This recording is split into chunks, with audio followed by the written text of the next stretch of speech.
Safari hii ya hija inatofautiana na utalii. Hija sio utalii.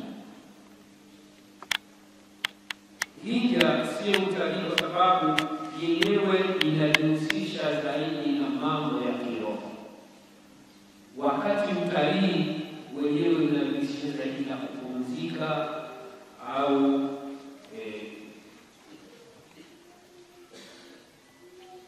kufanya utafiti wa aina fulani.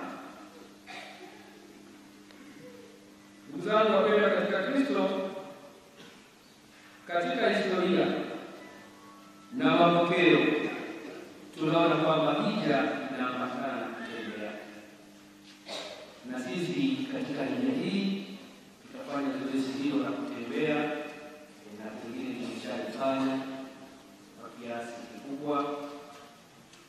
Tutafanya zoezi la kutembea kuelekea kwenye masamba ya muhimu ya kiibada na ya kiroho.